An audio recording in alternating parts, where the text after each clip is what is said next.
Are your people working hard but not reaching their full potential? The problem is not effort, it is development. At the Modern Observer Group, we transform workforce development into real performance. Our human-centered achievement programs help your team think better, communicate stronger, and execute at a higher level. That means higher employee engagement, stronger leadership, and measurable results across your organization. If you want a workforce that performs, leads, and delivers, it is time to invest in your people. Visit modernobserver.com and discover how the Modern Observer Group helps you build a workforce that wins.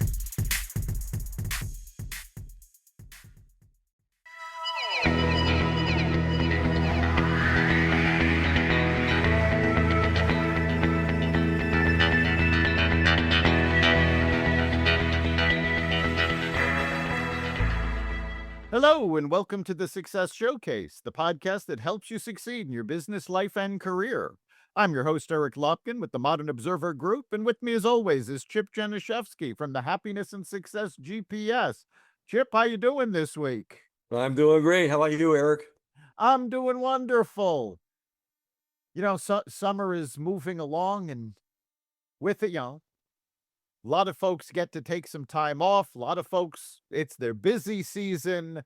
You never know what's going to come with summer. And it's so easy to be busy. Let's face it, we've all had this happen. You run into somebody you haven't seen for a while. Hey, how are you doing? Oh, it's busy. Things are busy. As though busy is a badge of honor. But the fact of the matter is, busy doesn't actually accomplish anything. It's a matter of being productive. So that's what we're going to talk about today, is the difference between being busy and being productive, and how you can stop being so busy while you're still getting more done. Yeah, I mean, we've talked about this a lot in the past as far as planning your schedules and so on and so forth and prioritizing things. So it's, busy, basically. Core differences, that's just reacting to what's in your face. Urgent demands, multitasking, saying yes to everything. But productive is prioritizing deep work, planning ahead, and driving long-term value. Basically, measuring busy success is, I'm exhausted after a day, but you probably didn't get anything done. And productive is measuring success at the end of the day by outcomes achieved and important problems solved. Exactly. And really, what you get to do is pat yourself on the back. Right.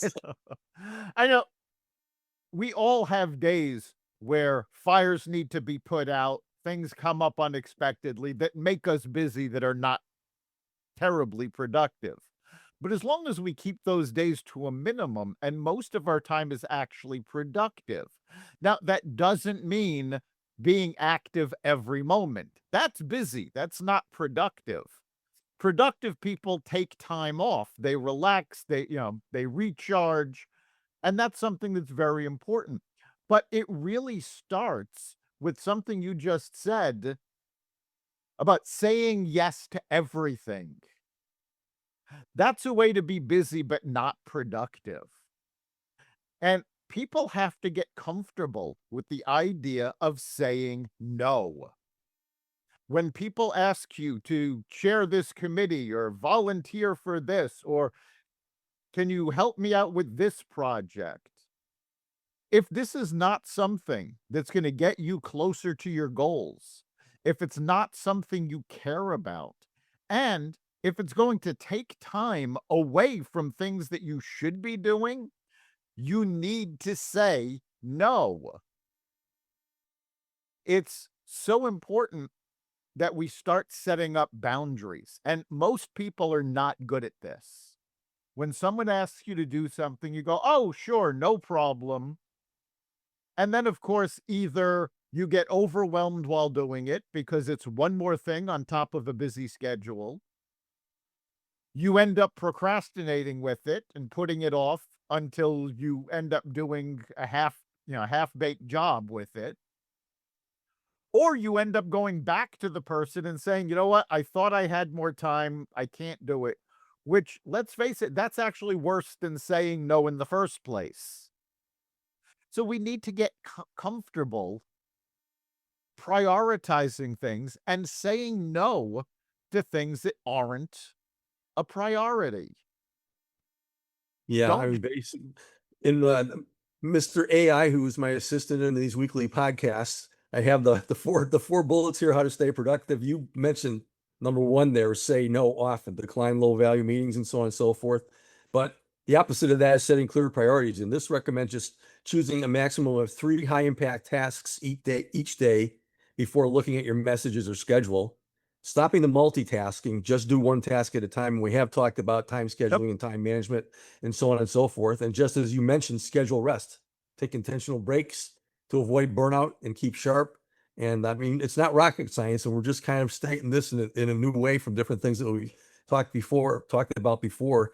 And but once you get this in there, I mean, the important is what is the important tasks, scheduling them in there, making sure you get plenty of rest, and just avoiding things that you shouldn't be doing in the first place, which does mean saying no.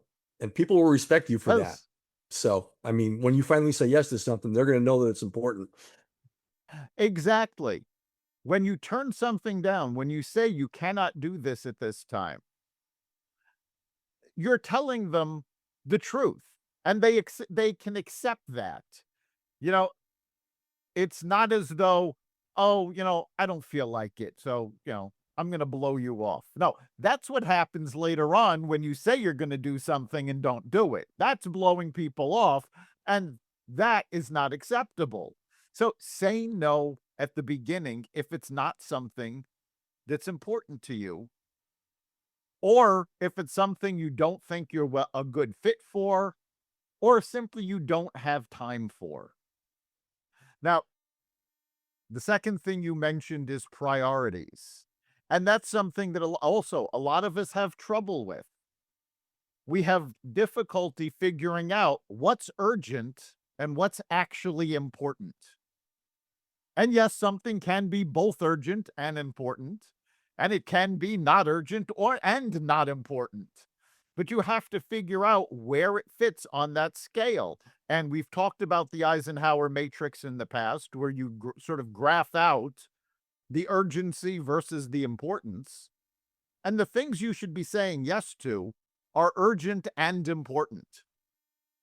And then after that, you should say yes to the important things. Then you should fit in the urgent things once you've got those done. So, how do you tell if something is urgent as opposed to actually important? Well, urgent simply means it's due right now, but that doesn't necessarily mean you're the right person to be doing it.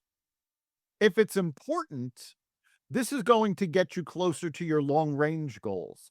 This is going to help you build bigger projects.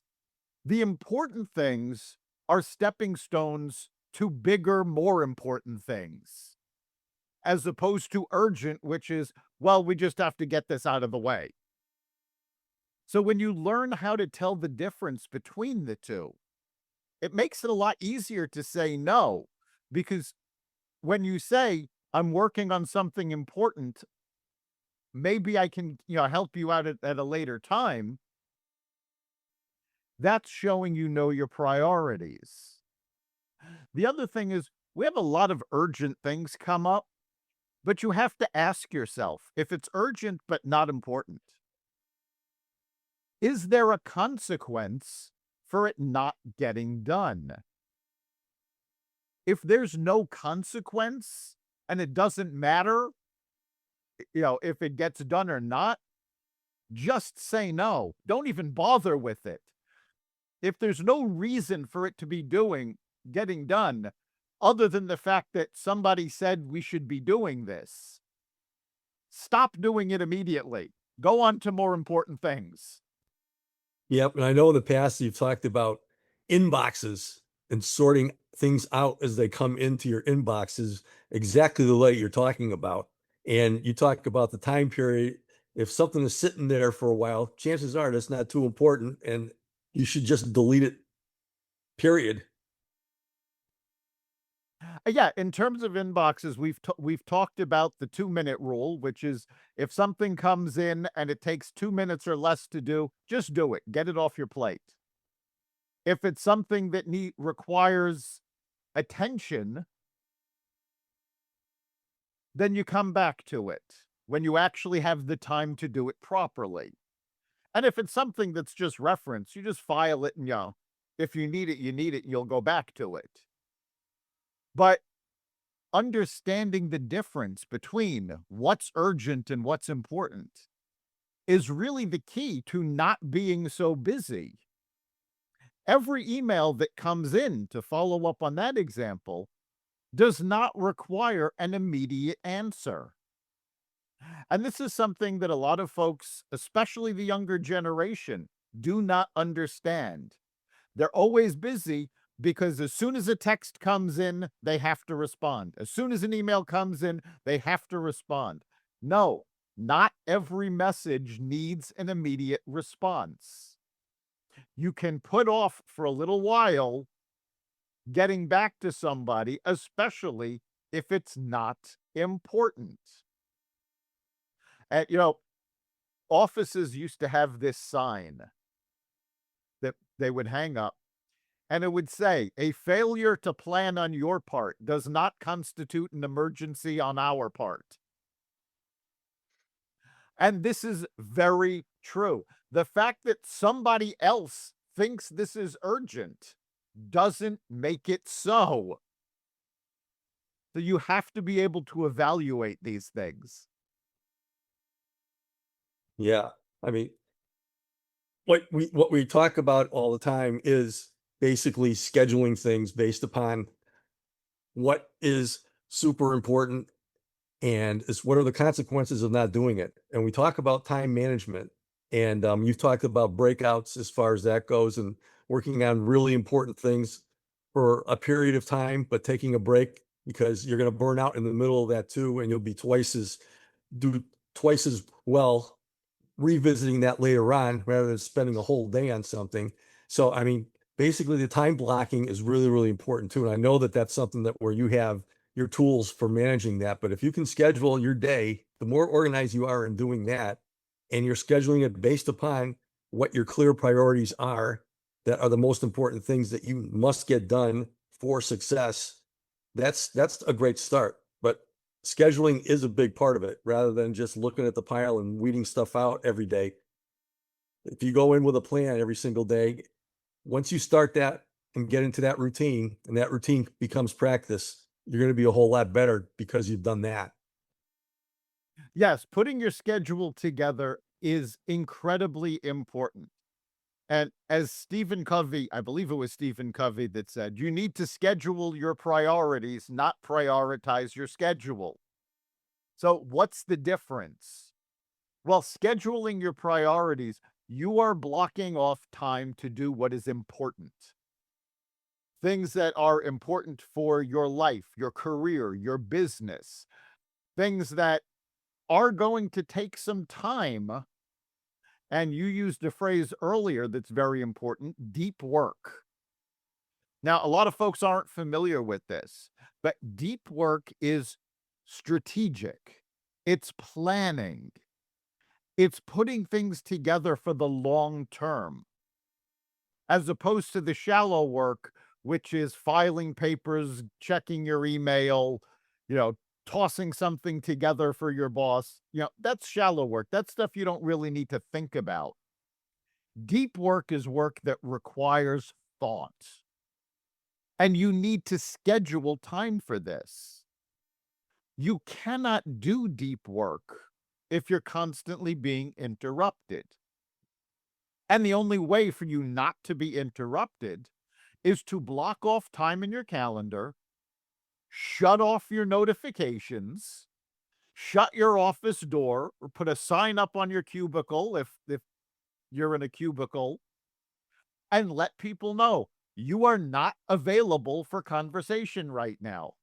You are deep in work, and it's important that you get this done.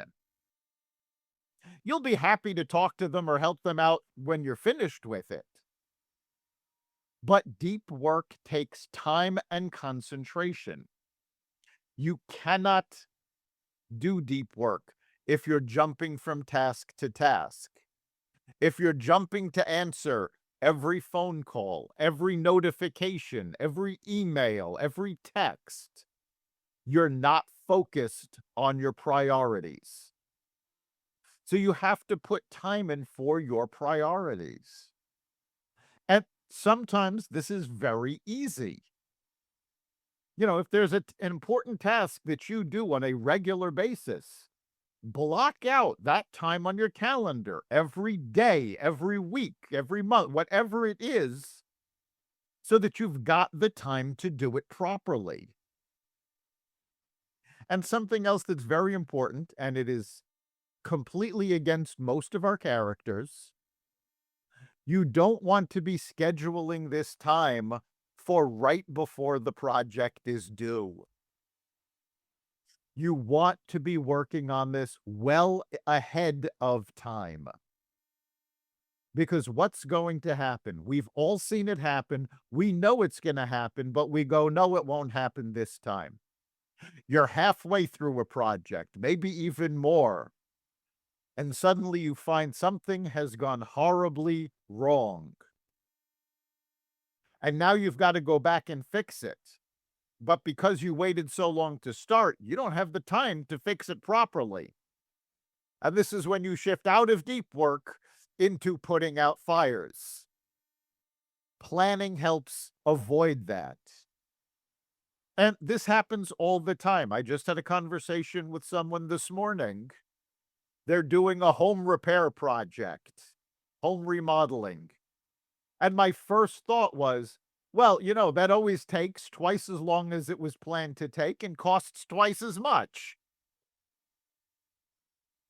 Because generally, most of us are not general contractors. So we think we know what we want to get done, but we don't know all the little steps involved. So, of course, we underestimate the time it's going to take. The same thing happens with client work all the time, because the client does not express what they really need. They're sort of saying what they want and sort of hinting at this, and they're hoping you can get it right. And halfway through, they'll go, either you'll realize this is not what they actually needed and wanted, but they didn't express it correctly, or they'll look at it and go, no, that's not what I wanted. So you have to make sure to leave time. And again, if you're not scheduling it properly, you don't have that time to leave. Yeah, and a good tool, if you're in the business of helping other people out or consulting and so on and so forth, is coming up with an assessment tool. And that's nothing more than just a list of questions that you are going to ask somebody when you're getting involved with their project to qualify the work that you have to do ahead of time. Obviously, when I was doing business planning and strategic planning and so on and so forth, and looking at systems and whatever, I was just asking questions if they had this, and this, prioritizing whether it's necessary and so on and so forth, and then getting back to the client with what my assessment was and going over this with them and yesing and knowing and so on and so forth. And that's a great way to plan it out. So if you're actually doing work for clients out there along those lines, or even yourself, just analyzing how you do things, if you could put like a little checklist together to analyze how you're doing things and basically checking your results and so on and so forth, adjusting, it's so important. And make sure that it's in writing. I mean, we always talk about operations manuals after you have the organization charts done so that all the how-tos are there. And that will help you be more efficient in your job also, if you have your procedures written down for the different things that you're Yes. doing. And this depends on what you're doing, obviously, but getting a little bit organized, where if you're doing repeat things over and over and over again, fine-tuning that is going to help you out a whole lot. And it's going to save you time, and it will make you more efficient. Absolutely. You want to make sure you've got your systems down. And this doesn't mean you're never going to change those systems, because you're always going to find improvements. But you want to start with the plan, and the next time you have to do this task, you don't want to have to reinvent the wheel. So write down your processes. Always keep it open mind to changing them, but you only change them by experiment. You don't just suddenly decide to leave off steps. If you're going to change a system, you experiment. You say, well, what happens if we change this one step? And you only change one step at a time. Because if you change more than that, you don't know which change was responsible for the new results. So you change one thing at a time, you write it down, you see, was the result better or worse? If it's worse, get rid of the change and go back to the way you were doing it. If it's better, adapt the new system. Yep. And what I used to do is I like just using bullet points and spreadsheets and so on and so forth of doing that. And it's so important that if you're managing people, get them involved with that too, because they're the ones that are in the trenches, and get them involved in the process. And that'll be two things as far as benefits go. Number one, the people who are doing it are going to feel more involved, and they're going to feel a whole lot more fulfilled once they're doing it. But they also have input that you're not going to have on your own all the time. So if you're working as a team and you have the teamwork together, it's an accomplishment of a group rather than just a self accomplishment. And obviously, people are social creatures, and the more you accomplish things together, the better off you're all going to be. Certainly. Having more viewpoints is generally better. You don't want to have too many because then you're going off in all directions and then you just become busy as opposed to productive again. But when you're working with other folks, whether it's a team member, a client, a partner, whatever it is, one of the things that helps you avoid being busy and keeps you being productive is proper communications. When you're saying something, when someone is telling you something, you have to make sure it's understood. And sometimes this can be very simple. I was doing some work on a website not too long ago, and was not my website. I was assisting someone else. And the first thing I asked her is, well, how technical are you? Because I don't want to be tossing out a whole bunch of technical jargon and have her going, okay, okay, okay, and not have any idea what I'm talking about. So she said, she's relatively technical, but not to a high level. And the first thing I mentioned was a specific type of file. And she said, I don't know what that is. And that was exactly the right thing for her to say. Don't pretend you know it and then go off and try to figure it out. She said, I don't know what that is. So I was able to explain it to her. The entire explanation took maybe a minute and a half. And we were able to move on, both on the same page. Do not be afraid to say, wait a minute, I did not understand that. Or, can you clarify that? Or even better, let me see if I've got this right, and then repeat what you think was just said. This way, they know what you're hearing as opposed to what they're saying. And this is very important because this happens all the time, not just in business. You will say something, and people will think they heard what you said. But of course, they've got their own biases and their own experiences that are filtering everything they're hearing. So what actually comes through, it's like the old game of telephone we all played as kids. The message they get isn't quite the message you sent. Yeah. So that's where things get busy because you're spending more time than you should just trying to figure out what you're supposed to be doing. Yeah, I mean, we've talked about this before as far as talking about communicating with your employees, with your coworkers, and so on and so forth. And if a manager is just there saying this, and this, and nobody says anything, but they all walk away confused, guess whose fault that is? It's the person in the mirror. It's not the manager. So you have to go there, and you basically, just like the person you were dealing with said, I don't understand this. And that's fine. We're not expected to know everything. And if you want to move ahead, the people that you're dealing with will respect you a whole lot more if you ask questions that actually help solve problems and make things better just by clarifying things. So important when you're working with other people. Exactly. It is your responsibility to make sure what you're saying is clear and that you understand what someone else is saying. It doesn't happen by magic. There's a lot of work involved in that. So you'll have to say sometimes, I'm not sure I understand this. And a lot of folks have problems with the question, why?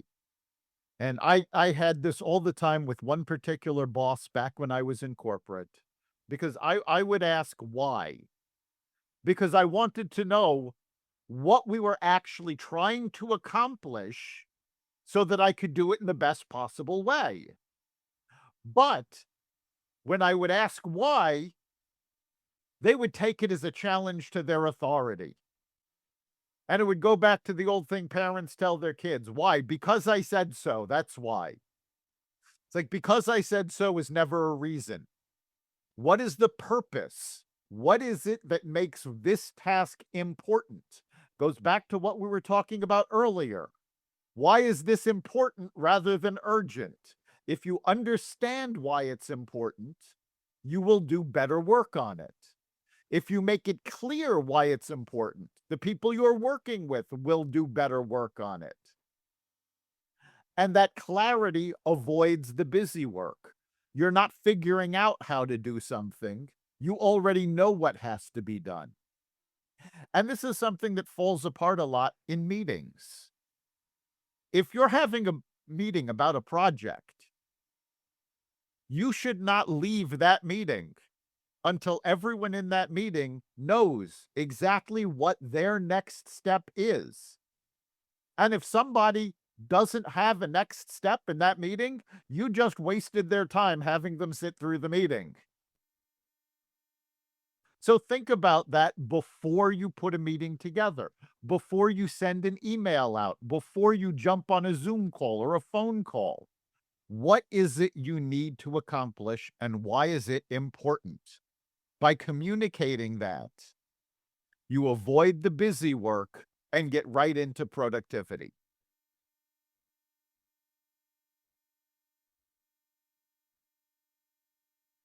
So this is why it's so important. Now, we've talked about how, to get into the productivity, why it's important.